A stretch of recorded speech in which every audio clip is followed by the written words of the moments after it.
It was called How Does It Feel? So let me play a quick snippet of this. Oh! We are going to be looking back at the life of D'Angelo. He did recently pass away. So I saw this post right here. So D'Angelo once said he took 14 years between albums because he had to learn how to play guitar, and then he brought guitar back to R&B almost single-handedly while playing in 6-7 different complex guitar styles from around the globe on a single record. That man is a next level genius, like Michael Prince level. If you don't know, now you know. So that is something I did not know, but now I know. I did not know that he played the guitar. Honestly, I was a child when his music came out. He had a song with Erykah Badu. Love the song. Leah and Beyonce, and they do briefly mention D'Angelo here. Very, very interesting clip, because if you all, actually this is a video that I'm working on. I don't want to give too much away. What's up, what's up? This is Beyonce on the red carpet with one of the hottest female artists out here, Miss Aaliyah. How you doing, girl? It's so good to see you again. You too. She's just looking fabulous. What are you wearing tonight? I'm wearing Gucci shoes, Gucci. Got a little Indian jewelry working. Oh, that is hot. All right. You. What are you looking forward to seeing Tonight? Tonight, yes. I want to see D'Angelo perform. Girl, I'm with you because you know he's fine. He's fine. He's hot. Girl, I'm with you because you know he's fine. All right, back to you, Cisco. Cisco, what a throwback. Oh my God. You have Aaliyah, what's up, Beyonce, they mentioned D'Angelo, and then Beyonce ends it off with back to you, Cisco. Back to you, Cisco. That doesn't get more 2000s than that. Let's take a look at this video called The Mystery of D'Angelo. Make sure you guys go show this YouTube creator some love. His name is DRMS. DRMS. He created this video 10 months ago. So make sure you guys, I'm gonna go ahead and give him a thumbs up here. You know what, let's go ahead and hit the subscribe button. So let's just make sure that we are showing him some love. Those kinds of performers come along once every other generation. D'Angelo! Because before you get into the business, you really don't know what it's about until you get into it. You know, once you rub heads with snakes, and you know, you get jaded. So I kind of got jaded. April 2006. 32-year-old Michael Eugene Archer, known to the world as D'Angelo, checks himself into the Crossroads Treatment Center in Antigua. After being away from the public eye for almost 5 years, D'Angelo was seemingly at rock bottom. His family wasn't talking to him, his label wanted him gone, and he didn't look like himself. As news spread of this, those in the industry and fans alike began to speculate. What happened? How does someone disappear from the industry with seemingly so much more to offer? This is his story. To understand D'Angelo, we'll have to go way back. Nah, a little farther. Yeah, let's go to church. The Pentecostal church. If you know anything about it, you know it's not just a Sunday ritual. Pentecostal church is something else. It's intense. It's alive. The energy is electric. You feel it in your bones. Michael Eugene Archer was brought up in the church. All right, I'm not gonna lie, but when I used to go to church and I would see people getting the Holy Ghost, it used to scare the holy shit out of me because I was like, why are you jumping up during this moment of like, the music was always fun, right? The music was always like fun and positive, but then you start seeing people who almost look like they're having seizures. And as a child, this happened to me when I was a child and I was going to church. I would see people getting up, like it would scare the shit out of me. I was like, yo, check on them. Are they okay? Are you good? Are they having a seizure right now? Like, you guys need to make sure. Yeah, it was very, very interesting experience. In Richmond, Virginia. The son of a minister, he was used to the kind of environment where music wasn't just heard, it was experienced. And for Michael, this was his foundation. That's why at 3 years old, he had taught himself how to play piano by ear. And that's also why as a child, he became his father's designated organist at church. Who are some of the other artists that you like to listen to yourself? Prince. Oh, yeah. Michael was 12 when he saw his father lay hands on a woman who had caught a demon. The year was 1986, and that same year, Prince released Okay, when he said he saw his father lay hands on a woman, I was thinking something else completely. I was like, excuse me? You get your hands off of her! But I guess he was actually trying to help her release her demons. The Cherry Moon, his follow-up to Purple Rain. And while the film was winning Worst Picture and Worst Actor at the Razzie Awards, Michael was discovering the rest of Prince's discography. He consumed his albums, reading the liner notes. And that's a whole nother conspiracy theory right there when it comes to celebrities. Not one that I'll probably dive into for this upcoming video, maybe like for future videos, because the whole conspiracy theories with Prince it's a long one, especially since he was also kind of going down the same rabbit hole as Michael Jackson with fighting against the music groups who wanted to own the rights to his music because he didn't really want to give it up. But fun fact, his very last concert was here in Atlanta. It was right here in Atlanta. That was actually always one of my wishes, is that if we can come up with time travel, which I heard if time travel was possible, it would be more than likely possible to visit the future, especially in the sense that if you go outer space and it takes like 10 light years to get to a planet, then you get to that planet and then time moves differently there, and then you come back to Earth and then like 30 years have passed here because time works differently, like that's time traveling. But going to the past is not really like a possible thing. But then if you look at Einstein's theory that if it's possible to bend time and space, then it could be a possibility, but that has not yet to be proven. But if I could go back into time, I would love to attend a Prince concert. He said about Prince, everything he did was the bomb, and he could do it all himself. I was one of those kids reading the album credits. I knew back then that I wanted to do that type of shit. His father, a minister, did not particularly like his son being drawn to the androgynous, seductive pop star, especially now that church was one of the only things that brought the two together. They didn't live in the same household, as Michael moved in with his mother at 9 years old after his parents split. And after a while, even that bond between them ended. The once strict... His name wasn't D'Angelo? His name is Michael? What the? Is his middle name D'Angelo at least? Archer patriarch left it up to his children to decide if they wanted to go to church or not, and Michael's attendance started to wane. But like most kids, he didn't have his priorities all the way together. When he was a teenager, he had his first run-in with the law. He said, "I got knocked off course for a minute. I got into a fight with a cop. Sitting in jail, I felt like I had come to the crossroads. I felt like God was talking to me."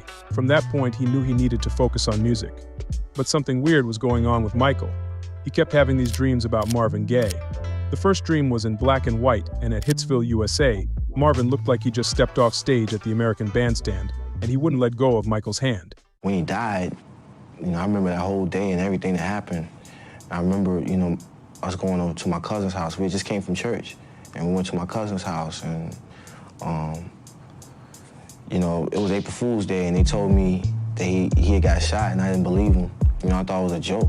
Oh no, that's the worst kind of news. And on April Fool's Day, you imagine getting home and it's like April Fool's Day. You know that everything that, if someone comes to you and says some serious shit, especially someone who likes to joke around with you a lot, and they say it to you like some serious shit on April Fool's Day, you're like, that's a good one. That's such a funny joke, man. Okay, whatever. And then they're like, no, Marvin Gaye died. Okay, yeah, sure, he died. Yeah, okay. No, he got shot. Okay, on April Fool's Day? That's crazy. And, that night, that's when it started, really. And, I had them for about, these dreams for, a couple of years, to the point where I think I had to go see someone, to discuss them, why am I having these dreams? What do they mean? And, I think just coming to a realization of what my life turned out to be and everything, and learning about his life and what he went through as an artist, I don't know. I mean, I kind of take it as to mean to pay attention, to pay attention to what he went through, and I guess the, mistakes he made or whatever, so I don't make the same ones.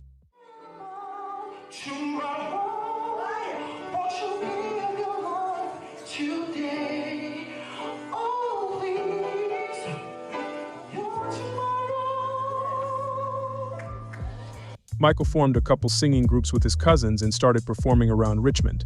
The group that began gaining traction was named Michael Archer and Precise, and had a sort of David Ruffin and the Temptations vibe to it. Thank you. Thank you. Thank you very much. I'm David Ruffin. These are the Temptations. The band would go around Richmond performing and were starting to make a name Alright, I for just themselves downloaded when the they game caught that I the eye wanna of a play. talent scout. It's downloading now. Like at the Apollo, or that you performed at the Apollo? Yeah. How old were you when you did that? Oh wow. So what was that like? Well, when you got on that stage at the Apollo and performed? It was amazing, man. That was dream come true. And didn't win. I mean, that was... And I've been doing talent shows all up to that point, so to get to that point, to do that talent show, I was like, you know, it was a great film. The talent scout hooked them up with the opportunity to perform at amateur night at the There's Apollo always Theater. a talent If you know the scout. Apollo, you know it's a place where dreams either break You or gotta take be off. careful with those, Drew 'cause Hill won anybody it. can Lauryn approach Hill you and took say the they're a stage talent and got scout. booed. It's a place that shows no mercy. Michael Archer and Precise had never been out of Richmond, and thus coming to New York was like a dream come true. He stepped on stage and the crowd started booing immediately. But he kept going, singing Peebo Bryson's Feel the Fire. Peebo? The group lost that Who night. gave him that name? But they came back, this time singing Johnny Gill's Rub You the Right Way, and won the whole thing. And Michael used the money they made from their winnings to purchase a keyboard okay. and 4-track recorder. The group Whatever your parents used to say back in the day, whatever parents are like, oh, your music's too sexual today. Rub you in the right way? Excuse me? What is that supposed to mean? And that was the music back then. And that's the title. And also, like, any music that Teddy Pendergrass used to write, like, they may have not been as bold and straight to the point as people like Sexy Red. They may have not been as straight to the point as Sexy Red, but the songs back in the day, they still made their point. Like, okay, as a child, I probably didn't always know what they were talking about, but when I got older and then I found out that Genuine's pony was not an actual My Little Pony, that was a weird experience. could have made it, but Michael had aspirations of being a solo artist. Shortly after winning at the Apollo, Michael dropped out of high school to pursue music full-time. He spent his time producing for a crew of young rappers named IDU, standing for Intelligent, Deadly, Unique. 1992 was smack dab in the golden era of hip-hop. That year on the West Coast, Dr. Dre dropped The Chronic. Down south, UGK was fresh on the scene with their debut album. And on the East Coast, Don't Sweat the Technique by Eric B. and Rakim was bumping through every car Don't speaker. sweat the technique. That year, IDU went up to New York without Michael, thinking that the producer didn't need to come with them to shop themselves for a deal. But when publishing executive Jocelyn Cooper heard their demo, she was immediately drawn to the production and the voice that was singing on their songs. She asked the other group members who produced their records, and they told her it was their friend back in Virginia. So Jocelyn asked to meet him. So Michael found himself on the way to New York with the rest of the guys. Once he entered Midnight Songs, the publishing company Jocelyn worked for, he played her a few of the records he had been working on. She was so impressed with the kid that she invited Gary Harris, who was a record man at EMI, to listen in. Michael, who started going by D'Angelo around this time, inspired by the artist Michelangelo, sat at the piano and played Marvin Gaye and Al Green cover songs for the both of them in Cooper's office. Oh, see, I didn't know that. That's really cool. I didn't know that D'Angelo, his name, inspiration for his name came from Michelangelo. Deep. That's deep. Harris remembered his demo That's deep. How does it feel? that day by saying, "I thought he was dope. When I heard D'Angelo's demo, I thought it was a synthesis of Jodeci and A Tribe Called Quest." Not too long after that, Cooper signed D'Angelo to a solo publishing contract, and she immediately started shopping him around to different labels for a record deal. Clive Davis's son, Fred Davis, was Gary's boss, and once he played him the demo, Fred knew he was listening to something special. The thing about EMI, though, is that they didn't have many black artists. With a roster that included Debbie Gibson, Wilson Phillips, and Radiohead, black musicians would probably have more interest at companies like Universal or Def Jam. But EMI understood D'Angelo, and in 1993 he was signed to the label. And once he was signed, his persistent dreams about Marvin Gaye stopped. Traveling, let me know if you could time travel to any place in the world. Where would you want to go? After almost a year of being signed, he scored his first major placement. A song that was on his demo and written by him and his brother Luther was picked up for the Jason's Lyrics soundtrack. It was eventually turned into a compilation record that featured the likes of Usher, R. Kelly, Tevin Campbell, and a slew of other artists for the one-off group called Black Men United. The single made it to that Jada Pinkett Smith had like a whole big acting career, just because of I see her today and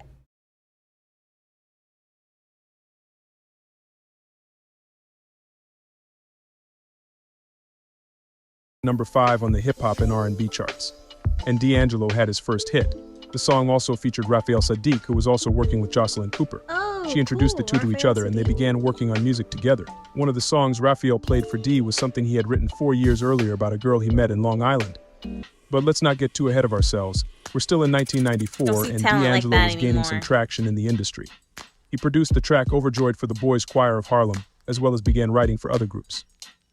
Well, D'Angelo and I got connected by way of Jocelyn Cooper, who was signing us both as songwriters.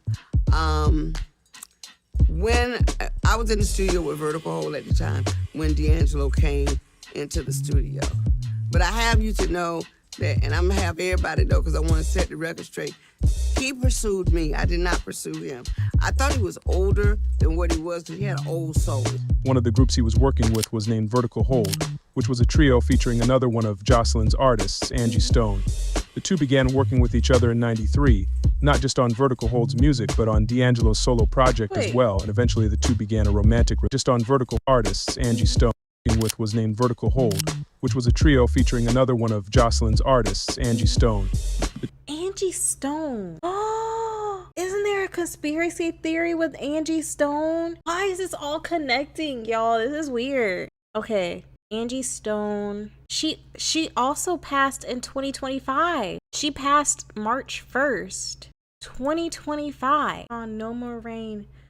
No more rain. I know that. There was something that happened with Angie Stone too, because she passed away suspiciously as well. Stone was killed in a car crash near Montgomery, Alabama on March 1st, 2025 at the age of 63. She and her band members were traveling in a Mercedes-Benz Sprinter van to Atlanta. Stop it with these Atlanta connections. Leave us alone. Following a Mardi Gras concert in Mobile, Alabama. Oh, actually, guys, that's where the Mardi Gras parties, I think that's where they originally started. When it overturned, oh my God, her car overturned on the highway on the Interstate 65.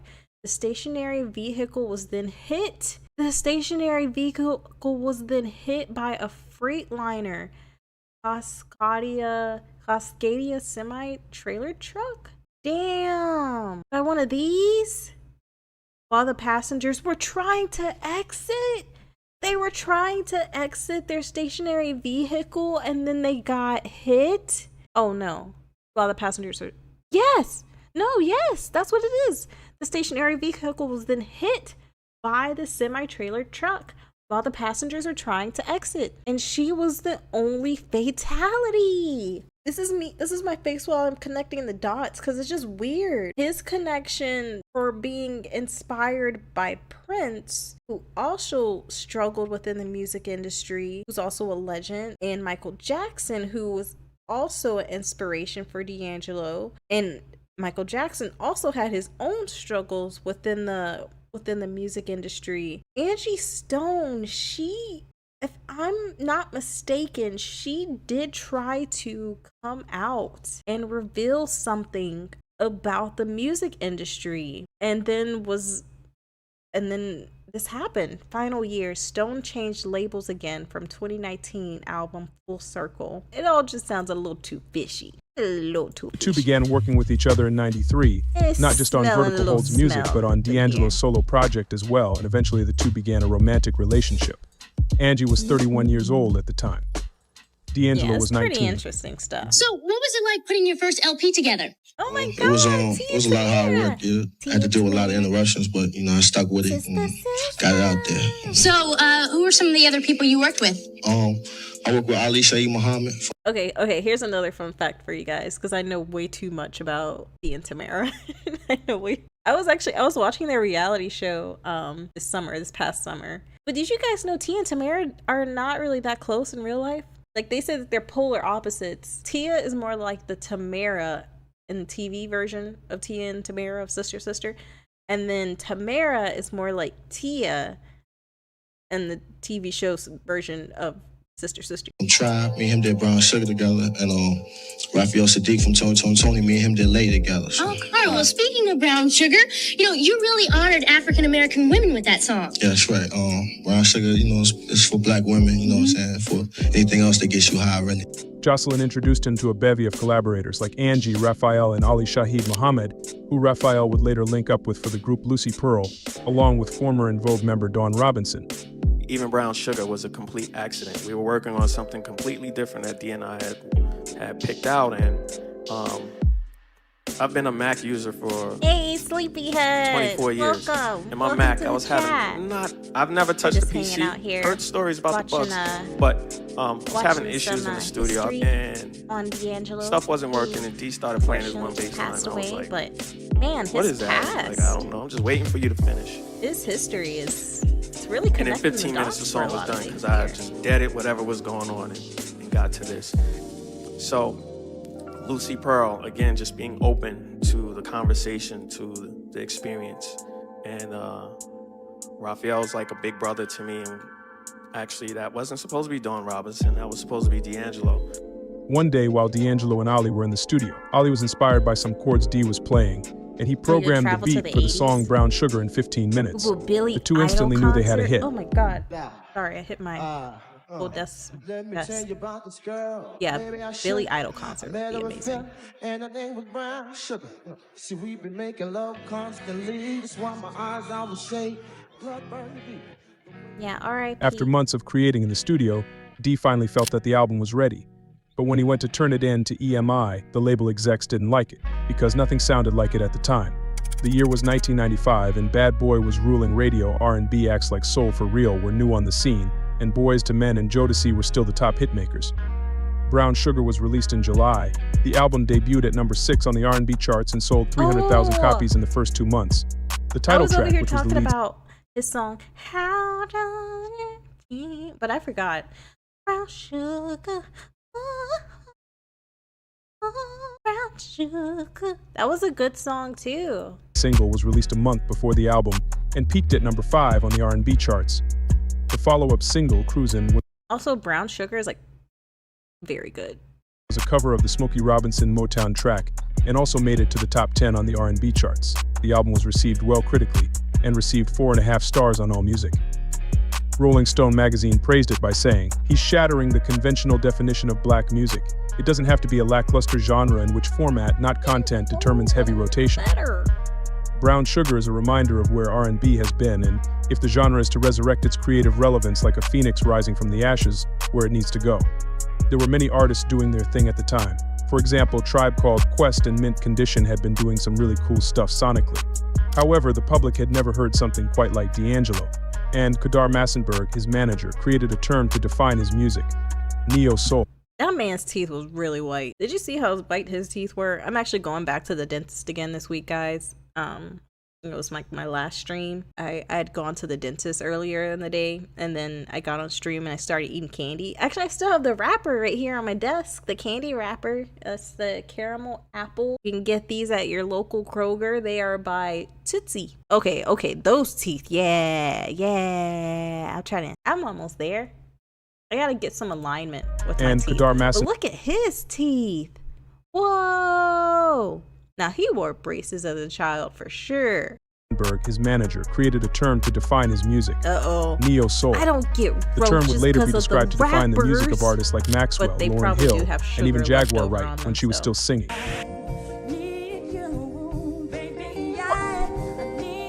Wait, Jaguar Wright? Jaguar Wright? The woman who exposed Diddy and Jay-Z? Wait, let me rewind that back. Why is this all connected? My brain. My God, everything is...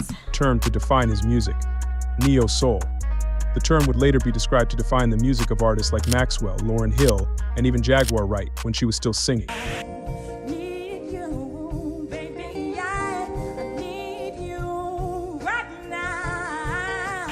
Some artists didn't appreciate the term, though. Raphael hated it. He told Billboard, "Neo-soul is disrespectful for me because you're calling something new soul. Ooh, when did it stop? It never stopped. You either have soul or you don't. I'll be able to survive well, whatever you call it, D'Angelo's music was a hit.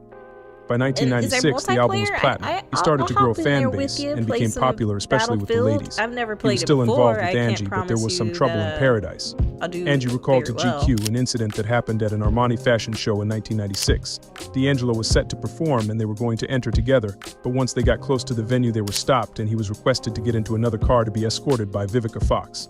And Angie's ego was obviously bruised by this. What is that? Why do they say that? Escorted? So you're telling me that D'Angelo couldn't even get in the car with his own girlfriend because he had to be escorted by Vivica Fox? That's a little strange. And they were going to enter together, but once they got close to the venue, they were stopped and he was requested to get into another car to be escorted by Vivica Fox. That's very strange. Why would they tell him, yo, D'Angelo, we're gonna let you go, but you can't go with your girlfriend? Oh, okay, yeah, we can just walk in separately. Yeah, that's cool. I can go in by myself. You gotta walk in with Vivica A. Fox. Why? And why do they use the word escort? I don't like that. And I'm not sure if that was intentional or if there actually is some reason behind it. Very strange. And Angie's ego was obviously bruised by this. Obviously. She told GQ, "It was a Hollywood moment. They wanted a trophy girl. I had to walk in behind them to flashing cameras. It started the wheels turning of what was yet to come." We were together for quite a while, and by the time we fell in love with each other, it wasn't anybody's business because nobody was checking for him. There wasn't no blogs and all that stuff? No, it wasn't all that stuff going on. By that time, we were head over heels in love. You're like, what you gonna do? So, you can't just start picking and plucking people apart because, somebody gets a hit record. Because I think 10, 15 years prior to that, Funk You Up had dropped. I was already there. I was with Vertical Hole. I was already in the game as a celebrity. So by the time you were discovered, 938. I was there already. Right. And so I was more of an asset. See you, sleepyhead. Thanks for coming. The way they try to make it look. Following the release of Brown Sugar, D'Angelo embarked on a 2-year-long promotional tour. And although his label hoped he'd be able to release a quick follow-up to the album, he was suffering from a severe case of writer's block. He released a couple covers, including the Motown duet Your Precious Love with Erykah Badu. He also recorded his favorite Prince B-side, She's Always in My Hair, for the Scream 2 soundtrack. She's Always in My Hair is the song. Yeah. And it's fun. This lady too? Y'all, I know way too much about what's going on within this music industry now. Ever since all of this stuff started coming out with Diddy and Jay-Z, and then the conspiracy theories with Aaliyah, this conspiracy theories with Beyonce, Clive Davis, and how Clive Davis still had a party going, a Grammys party going downstairs in the same building of Whitney Houston's deceased body, and the man was alerted that, hey, we just found Whitney Houston deceased in the bathtub. We think you guys should cancel the party. And he was like, actually, this party's going. And now this lady right here, she used to host shows on MTV or something. She recently passed away. What the fuck is going on? She had cancer too. And she was coming out and revealing a lot of what was going on within the music industry and how she was pretty much blackballed. She passed away because she didn't trust the chemotherapy and decided to use alternative medicine. She was also another whistleblower. Let me see. From cancer, from car accidents. Like, this is her right here. It's rock. Thank you. How did you feel redoing? I know you grew up listening to Prince like me, so how'd you feel redoing his song? I mean, well, just recently we did, I jammed with him. I got a chance to jam with him, like for the first time. We did he did a show at Jones Beach in Jersey, and we came back to a club in Tramps, and we did like a little jam session, and I told him that I was gonna do it. I was like, yo, I really want to do She's Always in My Hair over. So, it feels like a blessing, you know what I'm saying? Yeah. It feels good to be able to do it, because it's such an idol of mine. He also had an interesting interaction with one of the most famous pop stars of all time. In 1997, Madonna was moving into acting with the drama Evita having just hit theaters. She'd had her fair share of lovers, from Devante from Jodeci to Tupac, but she had her eye on D'Angelo. According to GQ, when Madonna was turning 39, she asked him to sing Happy Birthday at her party. In a gossip report about the party, Sources say Madonna was spotted sitting on his lap and kissing him. Other reports say that after the party, D'Angelo refused her other advances. You get your hands off me. In 1998, D'Angelo was featured on Lauryn Hill's groundbreaking The Miseducation album. On the duet, Nothing Even Matters, but something mattered to him. A lot. Thank you. I want to thank God first and foremost for everything He's blessed me with. It's a lot of people that helped me, you know what I'm saying, through this project. I want to thank Bob Powers, man, for all your help. Ali Shaheed Muhammad, you know what I'm saying, we did it, you know what I mean? Raphael Sadiq, I love all y'all. I want to thank all my peoples up top, man, for all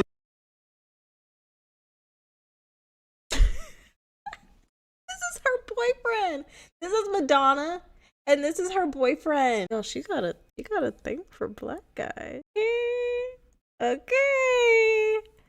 How old is this young gentleman? Hakeem Morris was born in Jamaica on May 2nd, 1996. All your support. I love y'all, you know what I mean? Around that time, Angie was pregnant with his first and her second child.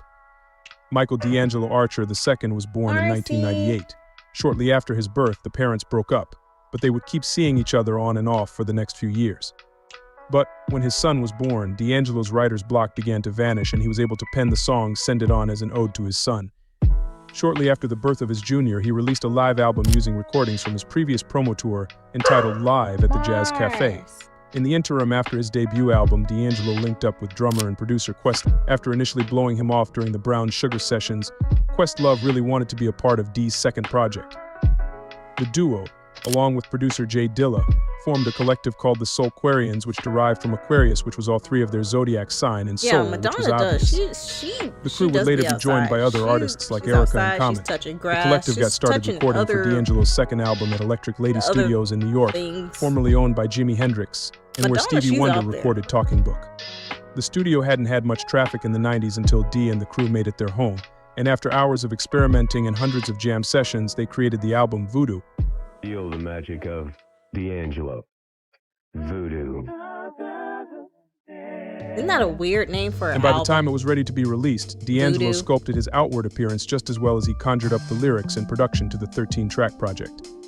The once pudgy guy who felt more comfortable behind the piano traded his trench coat for tank tops. He bulked up, adding muscles to his 5'6" frame. He admitted to time he did 3 things while creating the album: lift weights, smoke weed. Lift weights and smoke weed. How did I pause it on that? Hello. How she talks, by the way. She doesn't really bless you. Make music. He also welcomed another child into the world in 1999. He had kids? The album would be dedicated to her and her older brother in the liner notes. He had kids and he's still out here with his shirt off on the album covers? I think for a little bit I was a little... Aw, Harley, you were listening to his music today? That's really nice. I've been seeing that his music has had it's been I basically didn't know resuscitation? Is that the right word? Is that the right word I want? Resuscitation? His music has resurrected. Nah, that's a weird word because he did just, you don't know what it's about. He did just move on. His music has gotten popular once again. Here we go. You know, once you rub heads with snakes and everything like that, you know, you get jaded. So I kind of got jaded, you know, and I had to return, or at least mentally return to why I wanted to do this in the first place. And that was because of my love for the music, you know. And until I got to that place, I didn't want to really. I didn't feel a desire like I had before to just, you know, get right back into it. Now, let me give you a glimpse of the landscape in 2000. The teen pop explosion was in full swing. There you go. I need to take out Marcy. I'm going to be right back. I'm going to keep the video playing. Song by Cisco was a smash. Why is the Destiny's contrast Child so were independent high, women, you and know? Nelly had country grammar. If I miss in other words, anything, nobody on the radio you guys sounded let like me what know. D'Angelo I might was rewind cooking it. up. Let me see. Where am I? And that's what D'Angelo wanted. It was experimental, eclectic, and just damn good. It's like right at the end of this. But it was a slow I can burn, remember that. charts respectively. But third time's a charm. The third single, Untitled, was the album's biggest hit and reached #2 on the R&B charts. To promote Voodoo, D'Angelo's new manager Dominique Trenier wanted to take advantage of his newly chiseled image, and the video for the single did just that. I saw that video when I was like In the video, D'Angelo stands 9. alone against a plain black background, shown from the hips up, as he lip syncs to his own falsetto. His bare chest and shoulders are shown, giving the impression he's nude. Even though on set he was wearing pajama bottoms, the minimalism is intense.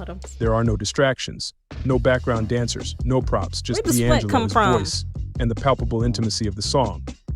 The New York Times called it the most controversial video to air in years. Stephen Hill, former exec at BET, said it stopped just north of the line where, we would have had issues. Yes, That's great. What are you looking forward to seeing? Let's do that, Harley. Tonight? Tonight, yes. I want to see D'Angelo perform. Girl, I'm with you because you know he's fine. He's fun. He's hot. All right, back to you, Cisco. Marcy. All right, back to you, Cisco. That's such a 2000s The clip. video quickly became a sensation, particularly with women, catapulting D'Angelo to instant sex symbol status. But some had issues with it. The program director at Hot 97 at the time noted that they received an unusual number of calls from male listeners expressing discomfort with the video. It was as if the level of exposure and intimacy in the video disrupted unspoken boundaries, challenging perceptions of masculinity and vulnerability in ways that made some uncomfortable. Besides, as hip-hop and R&B fans, we were used to seeing women being objectified in videos, but to see a man do it on his own accord had never been done before. The video would be nominated for 4 VMAs, surprisingly winning none. With the help of the video, Voodoo was not only a critical success but a commercial one as well. By the end of the year 2000, the album had sold over 1.3 million copies. And in 2001, the album won a Grammy for Best R&B Album. There I was on BET.com checking out D'Angelo. Yo, I never thought the internet could be like this. The album was followed by an international tour. Jay Dilla served as an opening act, while Anthony Hamilton sang background during the shows. So what'd you learn from D'Angelo all those years? Just how to put together a band, real band, caliber of musicians. Mommy's trying to stream. You can't just fake play and get the job. You gotta really bring it. But during the tour, he started seeing the repercussions of becoming a sex symbol. A member of the Soultronics, the band that accompanied D on tour, remembered, "We couldn't get through one song before women would start to scream for him to take off something." It wasn't about the music. This started to frustrate him, and he showed it outwardly. He used to break equipment, upset that his audience was now more focused on his appearance than his music. This caused some tour dates to be That's like canceled. Sia. He just couldn't handle it. Some concerts were even delayed. Sia said the same thing. The lady who wears her hair over her face, and then she got the girl to dance for her from Dance Moms. She also said that she didn't want people to focus on her image and that she just really wanted them to listen to her music more. That it like really affected her. So that he could work out and make sure he looked like the same guy he portrayed in the magazines. Questlove, who accompanied him on tour, remembered this period. "I mean, everyone's insecure, but he's insecure to the level where I felt as though I had to lose myself and play cheerleader. Some nights on tour, he'd look in the mirror and say, 'I don't look like the video.' It was totally in his mind. He'd literally hold the show up for half an hour just to do crunches. At least 3 weeks worth of dates were canceled for the tour, and when it was over, D was exhausted. But the label and those around him wanted more, and there were many plans in store for his career. The idea for a Soultronics album was being circled around, a live recording was a possibility, and of course D'Angelo's follow-up album to Voodoo. But while he was taking time off in Virginia, he was going through it. By the way, do you guys see me scratching Marcy's butt right here? She's just like, she came and made herself comfortable. She's just down here like, I'm scratching her butt. That's her favorite thing. She loves butt scratches, so. He wanted to shake the image of D'Angelo from the video, and he started to party, drink, and indulge in cocaine. His grandmother and uncle passed away during this time. Not to mention, his friend Fred Jordan took his own life at the top of 2001, which shook him. Russ Elvato, his engineer and friend, stated, "He started getting really involved with alcohol, which led to other things. It was horrible to see him that way, but there was no talking to him. Sia is. I She's tried, really and good. then big stars like Eric Clapton were trying to talk to him. He was very hard to work with. Sia's song, she has As a song time went with on, Labyrinth. opportunities for the Soultronics Labyrinth, album. that one dude who did the music for Euphoria on HBO. Got dog hair on my face. But Sia worked with Labyrinth, and the music that they did together, because they did like a EP together. Oh, it's good, man. It's good. It's good. Needed a music recommendation. Give me some music recommendations, guys. I need to listen to some music. I've been listening to Bad Bunny lately. I want to make sure I know all his songs because he has a lot of albums. Like, This dude's been making music since like 2015, probably longer, but the albums that I was seeing on Spotify, I mean, he dropped like 4 albums in 2020 alone. So I was listening to his 2022 album, and it's really good. Another venture started to fade away, and D'Angelo started slowly but surely working again on a solo project, and this album would be totally his. No writing from Raphael, no production from Questlove. He wanted to do what Prince did, make music totally independently. He was working slowly and steadily, but he wanted the album to be perfect. He would get to the studio, and if he didn't feel a creative spark, he would either just sit there or play video games while the label paid for the studio time. He would tell the label he was working hard and something would come soon, but it never did. So he kept working, and he kept drinking and drinking.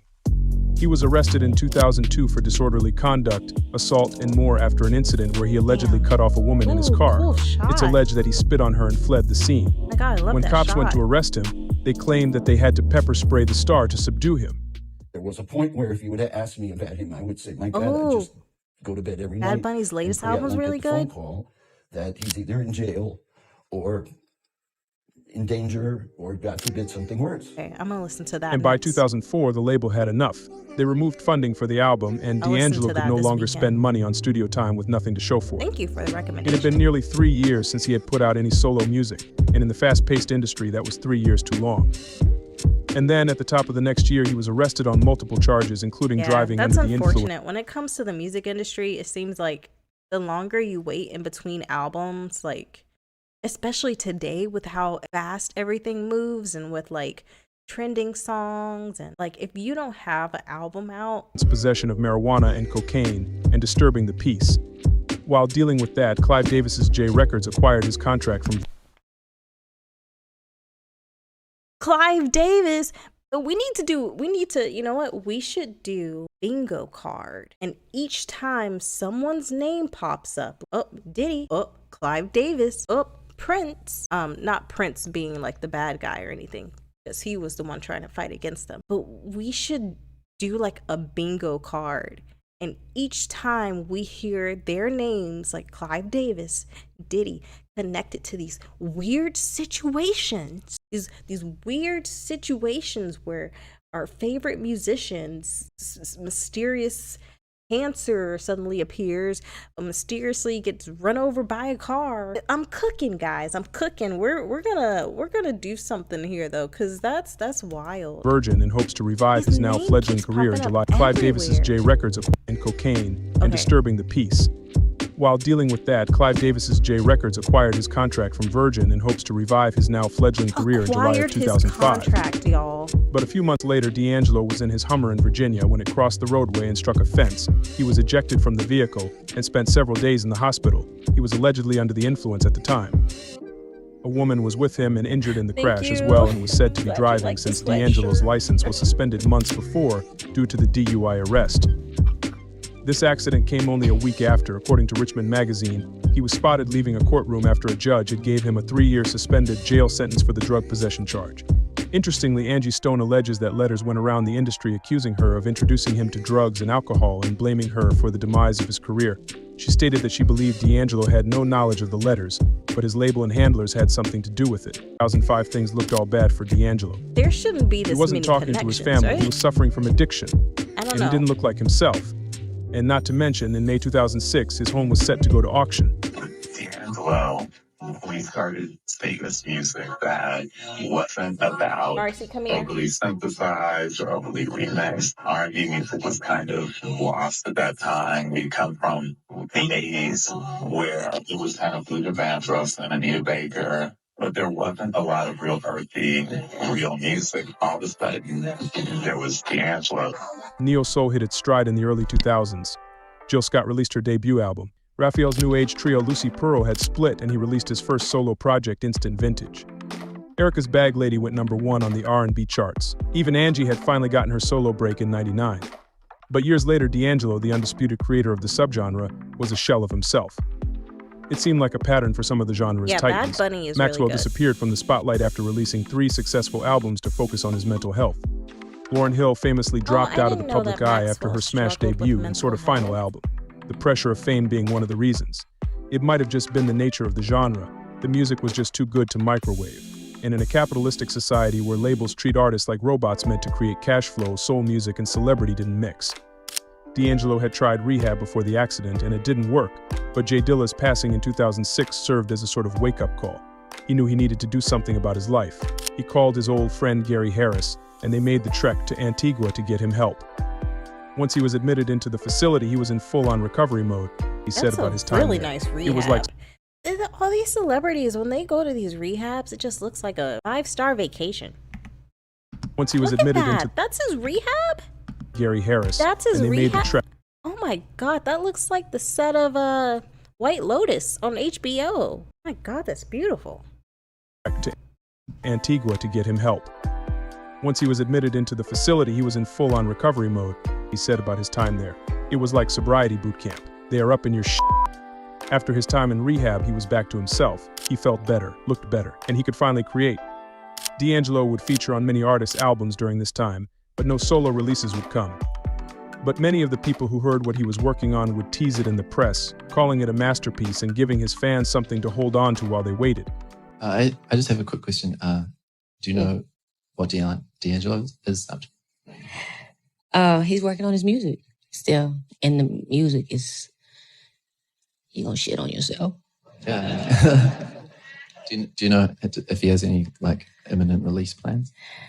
I don't. I mean, I really don't. I'm waiting on it like you, because I think we need that. The world needs that voice. For some reason, Questlove leaked one of his records, Really Love, on the radio. The world did need that This led to a rift in the two artists' relationship I've never seen around Questlove 2007. with his hair braided. Really Love on the radio. That's what his full face looks like. He's a handsome fella. He's a handsome fella. I've never seen, like, you always see him with his afro. You never see him with just, like, his hair back like that. I wonder what he would look like if he shaved. He would probably look like a totally different person if he, like, hair braided, face shaved, like, and also maybe, like, do a little eyebrow maintenance there, you know? I bet he looked like a totally different person. You wouldn't even know that was Questlove. This led to a rift in the two artists' relationship around 2007. He released a compilation album in 2008 called The Best So Far, with an accompanying DVD that showed unreleased clips. But he had another setback when in 2010 he was arrested and charged in New York for solicitation after allegedly offering an undercover female officer $40 for sexual intercourse. $40? Then in 2011, something shifted. After welcoming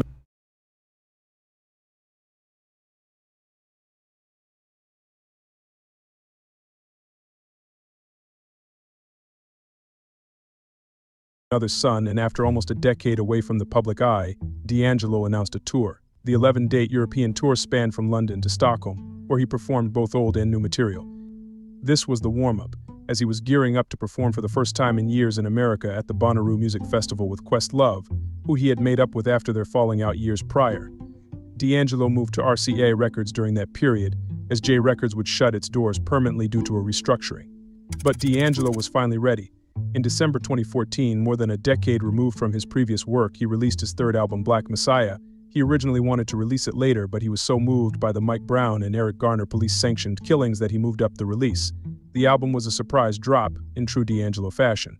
Ain't nobody talking about nothing. The music that's coming out now, everybody's talking about, you know, how many drugs. Ain't nobody talking about nothing. I love that line. He sold, how many bottles of champagne they popping. And it's 1,000% true. Because ain't nobody talking about nothing. The club, and ain't nobody talking about no real shit. So we as artists, I really feel like we got a responsibility. These kids, they paying attention to us. They looking at us. Even with minimal promo, the album debuted at number 5 on the Kids are Billboard only 200 looking at you if they're and was not both looking a at their critical and commercial success. It received 5 stars on AllMusic. NME Magazine's review said the album repays a decade and a half's faith and patience. Kids are always looking Black at their Messiah iPads was now. one of the year's best projects, making the year-end lists across the board. It also won a Go touch Grammy for grass. Best R&B Album. After, Oh, that's I what he think looked. shortly after I got signed, Oh, he still looks handsome. it just started to dawn on me that I had something to say. He and still that looks like Yahweh he did back put in the something in my video. heart to share with the world. And once you have that conviction, then the fear don't mean nothing. It's just a thing. But every time I've noticed that I've persevered through that fear, and you come out on the other side golden. So it's just something that you learn to trust. He began to sporadically make appearances in public.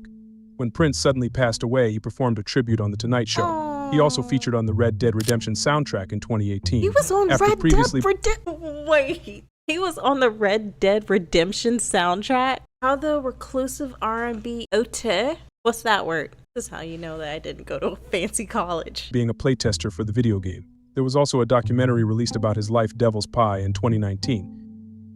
Then came the pandemic, which led to Versus. If you don't know what Versus is, it was a phenomenon during the C-19 pandemic that affected the globe. Started by Timbaland and Swiss Beats, it was originally meant for artists to go head-to-head battling their records one by one. But when approached with the opportunity, Dito head-to-head affected the globe. Started by Timbaland and Swiss Beats. Oh, I forgot. Okay, so guys, this is actually a video idea that I've been thinking about. I have it literally not even half a script, not even an inch of a script, but I do have a title of a script where we go and we review and look back at some of the old, like, YouTube be glitching sometimes. It sure does. Versus from 2020, because that was something that I think we've moved on away. Like we moved on from it way too fast. Beats, it was originally meant for artists to go head-to-head battling their records one by one. But when approached with the opportunity, D decided to flip the platform on its head. Instead of going back and forth battling other artists, he invited his friends for a public jam session. And see how long it takes. But how long does D'Angelo predict before the next project will come out? And please don't tell me 14 years. I will quote Martin Luther King. Yeah. How long? Not long. There's not too many people I would call a genius. I frankly think it's an overused term. I am Shakespeare in the flesh, Walt Disney. However, D'Angelo is a once-in-a-lifetime talent. From his arrangements to his performance style, there's no one quite like him. And although he's stingy with releasing his records, there's a sort of novelty to hearing them. You know you're getting his all when something is released. And the best is yet to come. Hopefully. Oh, and like I mentioned, guys, this video is 10 months old. So when they did, this video, he was still alive. That's so unfortunate. That's so sad. Please make sure you guys go review this video. Go give it a thumbs up.